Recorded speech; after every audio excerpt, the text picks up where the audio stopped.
Let's make some chili. I'm going to make some chili today over at my Caucasian boomer parents' house. Very heavy on the Caucasian and boomer part. So we're not going to be able to make this chili the way I would normally make it. We're going to use what's on hand here, and it's not going to be as spicy and flavorful as I would normally make it. So we cut up our onions here.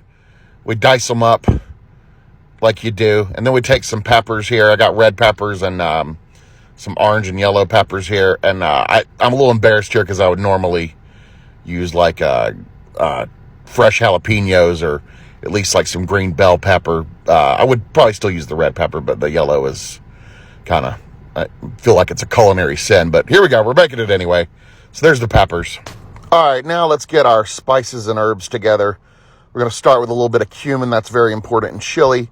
And I just want to remind you guys, I am holding back here. I would normally make a more robust and spicy chili, but my boomer Caucasian parents are the whitest people you know, and they can't handle the spice level. They can't handle pumpkin spice. One time my mom gave me some pumpkin spice muffins because the cinnamon and the nutmeg was too intense for her. She couldn't handle it. So we got the cumin, we got paprika, we got a little cayenne pepper there, a little black pepper, a little chili powder. Now we're doing the granulated garlic, roughly a teaspoon of everything, and then we'll start with that as a base, and then we'll go heavier as we go, give or take. So we'll just taste it and see how it is. So there's oregano right there, and then we got some onion powder. Don't you just hate when it gets like caked in the bottom of the container and you got to take a spoon and dig down in there like you're digging for buried treasure in the onion powder container? And we got cocoa powder. Now, don't be alarmed. Cocoa powder is actually an acceptable chili ingredient. It's not going to be chocolatey. It's kind of like a mole sauce. It kind of makes it have a little more richness and depth. So don't be alarmed. I'm going to put a robust amount of salt in there. I like that word, robust. Robusty. That's how I like my women. Robusty. Anyway, we're going to go in here and we're going to add a little sugar in here as well out of this little measuring cup that my mom had from the 80s. See how orange that is? Anyway, we're going to take these spices and we're going to go ahead and just snort all of them. Just right up the sinuses.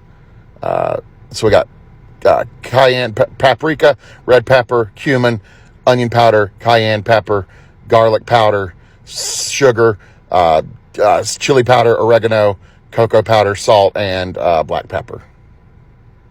Now, we got ourselves a pot. We're going to get it all nice and hot.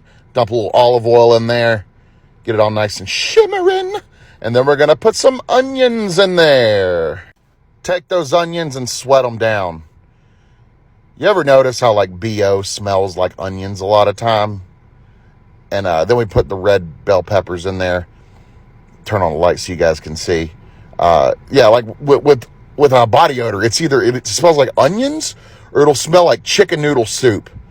Specifically like Campbell's chicken noodle soup. I don't know if you guys have ever noticed that when you've sat down next to somebody that smelled bad, but I would definitely say I prefer sweaty body odor to like the smell of ass and balls. Anyway, take some ground beef. This is good ground beef. This is grass-fed ground beef. Get all the pieces of the flesh out of the package and cook it away. This is like 80-20 ground beef. So this is pretty good stuff. So we're just going to chop that up in the pan there, just sort of break it apart and get it all nice and happy, incorporated with those peppers and onions. This is coming along nice, even though it kind of smells like somebody just got done working out. But hey, at least it's not the smell of stinky feet, you know? Stinky feet, it just kind of smells like it's either going to smell like corn chips or country ham. Anyways, we're going to go ahead and salt the beef because we want to salt it while it's still cooking because it helps absorb the salt a little better. Makes it more flavorful. So we're just going to keep browning the beef there like you do.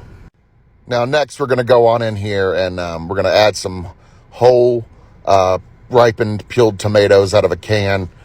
Those should sort of cook down and sort of disintegrate as they cook, and we can just they'll just sort of crush them up a little bit here, give them a little help. No need to chop them up, I don't think. Oh, well, maybe I should have chopped them up. This is okay. So we add a little bit of garlic, tiny little bit of garlic here. I meant to add that earlier, but I forgot. So if you got some fresh garlic, put that in there. And then we're going to add some tomato sauce. Now we're going to go in here with a little bit of beef broth that I made out of beef bouillon cubes. Had to unpeel those things like candy. Anyway, go ahead in there and we're going to add coffee. Now don't be alarmed. I know this is insane to some of y'all, but coffee actually adds a layer of flavor to beef. A lot of times people put coffee in like au jus when you get like a French dip, like a beef au jus. It's very good for, just trust me on this. Add some diced tomatoes in there. Go in there. And those tomatoes are still looking pretty chunky. And now we're going to add all those seasonings we assembled together. Just dump it right in there. Dump it in there. Yeah. And stir it up. Stir it up. You got it. Yeah. Oh, I really should have chopped up those tomatoes. This is bothering me. Give it a taste test. See how it's tasting. Okay, honestly, it's actually tasting pretty decent. We're going to add a little hot sauce there. Not too much because white people. And then we're going to add this can of mixed beans. This is pintos and navy beans, I think. So just dump those in there. Again, that's not ideal. I would usually use like pintos and kidney beans, but today is a different day. So we're going to let it simmer here. Look at all that simmering, looking nice.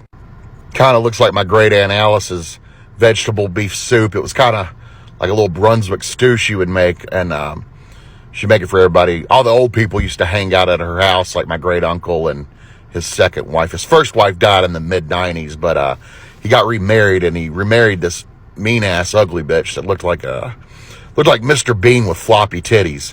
Anyway, my great aunt, she'd always make cookies, and she had a cookie jar.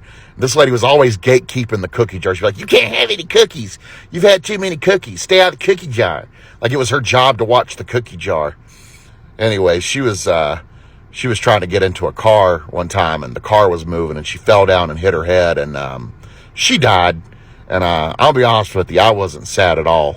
She kept me from all those cookies all those years. Anyway, so here's your chili.